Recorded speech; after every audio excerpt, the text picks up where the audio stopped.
Brian helping with the camera. You just talk about the way you guys were able to shake off kind of a slow start, especially offensively, and just kind of take care of this game. How did you guys shake that off? Really, just getting back to the basics. They played Minnesota last week, so it was, it was in straight run the ball the whole game formation. So it was really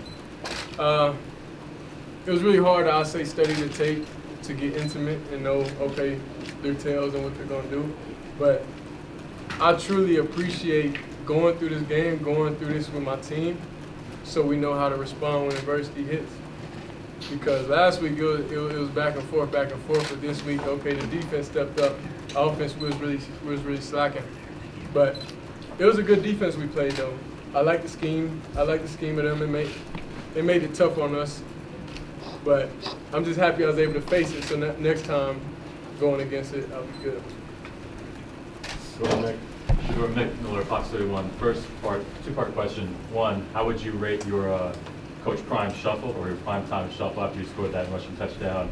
And two, you guys the school set a record with over 53,000 people in attendance. That's the largest crowd in 15 crazy. years. What does it mean? What was it like to play in front of this crowd? It felt like it was at the spring game again. Yeah. So it was a little red. I seen a picture when the stands was full of red a couple years ago. I don't know when that was, but I seen that. This year looked totally different. So our fans came out to support. In the dance, it's in my blood, so I give it 10 out of 10. I really think I did better than him, honestly.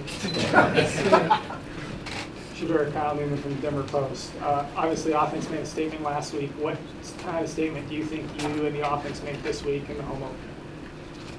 Statement to who? You talking about to the people or to ourselves? To the people, to the critics, what? Well, the critics, they're going to hate regardless. They found a way to hate on us last week, and we was throwing it last week. So this week, of course, they're going to hate, but we're not really too concerned about that. We understand what we got to grow and get better at. So I'm excited that we went through this and was able just to stick together and find a way to put up points on the board, but it's unacceptable. We can't do that again, and put that much pressure on the defense. So it was like the offense didn't show up as early as the defense did. So good football, though. They had our backs. It's the brothers right there. What's up? Hey, Sean, real quick, sorry. Just wondering, this is Xavier Weaver, 10 catches, 170 yards. Taijh Alston, 1.5 sacks. Sorry, y'all. Go ahead, Sean. Shedeur, Sean Keeler of the Denver Post. You talked about last week leaving plays on the field, and you mentioned some things you want to clean up. How many did you leave on this one? What grade do you give the offense relative to what it could be? What grade you get the offense? We ain't doing what we're supposed to do. Yeah, I can't grade us. Yeah, it was real bad today. I ain't gonna lie. It was bad. A lot of mental errors, a lot of misreads, missed throws. I missed him on one dig. But we just got to be able to just start faster and be able to just lock in quicker. So whether that's mentally, understand that going into practice and get everybody together and round them up and tell them, what time it is, and we got to. But at least we did the one thing this week, though. We didn't have the leg game come up silent. We worked on that, right? So it was a little faster. But the tempo of the offense, it wasn't as how it's supposed to be. But I'm happy that it's good and bad that came from us. Okay. This question's for Taijh there. Jack Harlow, Buffalo's Wire. At least on the defensive front, you guys did a better job stopping the run. Just wondered if you could speak to that a little bit. I feel like we did way better than last week, so as a defense, we got to keep stacking days and getting better because we still had a few assignments that we messed up on that we can get better and correct, so we just got to keep stacking days. Oh, and I saw you on the news. I saw you on the news. Hmm? Yes. I seen you on the news. I saw you on the field. Nah, Darius told me, he was like, you should be in the press conferences. I didn't know that. Yeah. So I turned on my TV. First time I watched TV, I seen you on it. Well, real recognize real. Yeah. Yeah, Joe Rico, My Live Sports Radio is the final word. My question is for Xavier. Hey, another 10-catch day. You're making a big name for yourself, and can you talk a little bit about the receiving corps? And I thought Shedeur's be a little humble with 393 yards passing. I think you're doing pretty well if you can call that a bad day. Now I say, we got higher standards. He set a standard for 500, almost 600 yards. So at 300 ain't nothing to him. But our receiver corps is great. It's hard to stop all of us. We got too many weapons on the field at once. So it's hard for the team to play man. If they want to play man, it's over with, you know. So they got to drop 8. So we practiced this coverage all week, and we just had to get a feel of it and get rolling. And once it started rolling, we ain't stopped.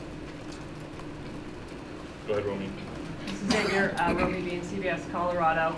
What is it like having Shedeur as your QB, and how is he able to just get so many guys involved every game?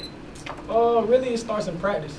You know, if he don't like a certain look or if he don't like a certain way you ran something, he gonna come tell you. Stop the whole practice and come tell you. So it's really just the connection we build in such a short amount of time, and it's getting better. Like I can say, it's getting better, and we still got multiple games left. It's only gonna keep growing. Shedeur, you had to navigate a lot of traffic in the backfield today. There are some plays when maybe another quarterback would surrender, but you try and keep extending it. What's going through your mind there, and kind of what's your mentality? The long off season in the weight room. Coach Mo got my legs strong, man. So, and Coach Lou talked to me about it over and over and over this summer. So that's when I see the weight room really helped on the field today. So it's like it's hard. Making one guy miss that ain't nothing. That's gonna happen. Like you seen in that the one they call incomplete. You seen that. But no, it's really the weight room. No, it's really the weight room. And I don't really have too much quit in me like that. And I'm just not going for that. Everybody's regular people to me, and me versus them, I know I'm better. Go ahead, Ariel. Ariel Arsudo, 9 News. Question really for any or all of you. You guys had quite a reaction to your win last week, which was really kind of us against the world. What is your reaction this week when you've now put 2-0 against, really up against there?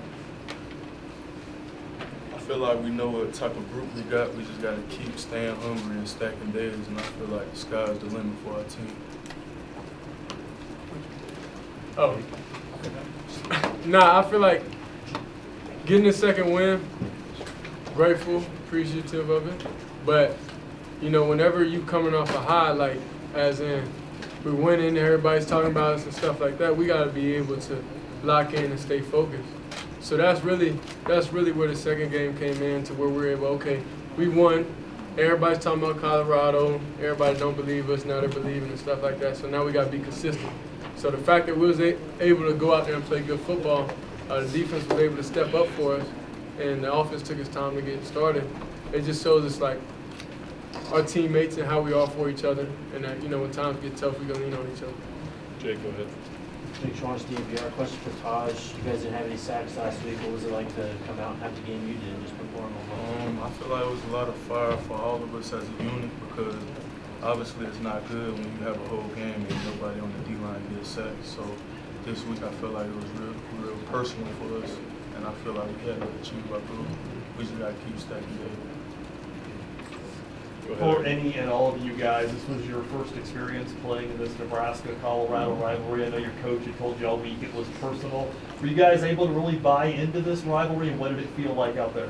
It was extremely personal. We go out there, warm up. You got the head coach for the other team trying to stand in the middle of the buff. Like, it's okay if like a couple players do it, it's fine, you know. Like, just enjoy the scenery, but when you got the whole team trying to disrespect it, and I'm not going for that at all. So I went in there and disrupted it. So they knew off rip, like, nah, the Buffaloes mean a lot to me. And personally, that's what I was saying pregame, and that's when I knew it was just extreme disrespect. And that's why it was the coach said a lot of things about my pops, about the program, but now that he want to act nice, I don't respect that, because you hating on another man, you shouldn't do that. So it was just all respect was gone for them and their program. Now I like playing against their DC, I like playing against them, but the respect level it ain't there because you disrespected us first. Xavier Taijh, do you have anything to say about that? I'll go up what he said pretty much, yeah. Like when he told us it was personal, we did our homework and seen why he meant that, why he said that. But yeah, there was a lot of disrespect going on. I remember pregame, we was in the middle huddling up, they punting the ball into almost hit our head coach in the head, so it's like, yeah, it's personal after that. Like, we wanted to run the score for real. We ain't do what we really supposed to do. Nikki, go ahead. Nikki Edwards, CU Sports Report. Last week we saw a halftime speech from Coach Prime that made you want to run through a wall. This week, what did he say in that locker room during halftime to get you guys in the zone and ready for the second half? He just pretty much told us, like, it's personal. Like, you wouldn't want nobody coming in your house and doing whatever in your house, right? So it's personal for us, and I feel like we approached it that way every day in practice this week, and the results like showed itself. I was in the locker room, you know, getting my back a little massage a little bit. I held on to the ball a little bit too long first half, so I missed the speech, kind of. I missed that, but it was definitely that, and it was like we're not going like that, and we're making those players and that team look good for self-inflicted mistakes. We had a lot of penalties on offense that we can't afford to have. We had intentional grounding, missed a couple of throws, like it was bad. So I don't feel like it could get any worse than that. The worst first half of football we ever played. Time for two more. Go, Brian. Shedeur. You talk about Chick, you know, he's a guy that we didn't hear a whole lot about during camp. We heard about the other guys. But he comes out and has a good game today. Is this something you saw out of him throughout camp? Yeah, no, I knew Chick's funny. I know he's going to. One thing about the receiver group, it's all family. And the first thing we did when we all got together is tell them, like, hey, don't be in your feelings about nothing. This may be your game. This may not be your game. Everybody got to stay level-headed. When you got a lot of talented guys, you know, some people got to wait their turn. So that's just the whole thing when you handling that many talented players in one room. So Chick knew his time was coming, and he told me, "I got you, bro." Like each receiver, we talk different, so to where I know they're ready and they're focused. So Chick worked with him over and over and over. So now he got the exact look that we wanted, and he did what he was supposed to do. Go ahead, Matt. Hey, Max Olson from The Athletic. Question for Shedeur, really all you guys. What's going through your guys' head before the second lap and the fans are rushing the field? And how did you get out of that? Man, I'm like, this is my first time somebody rushed the field, so I'm excited for it.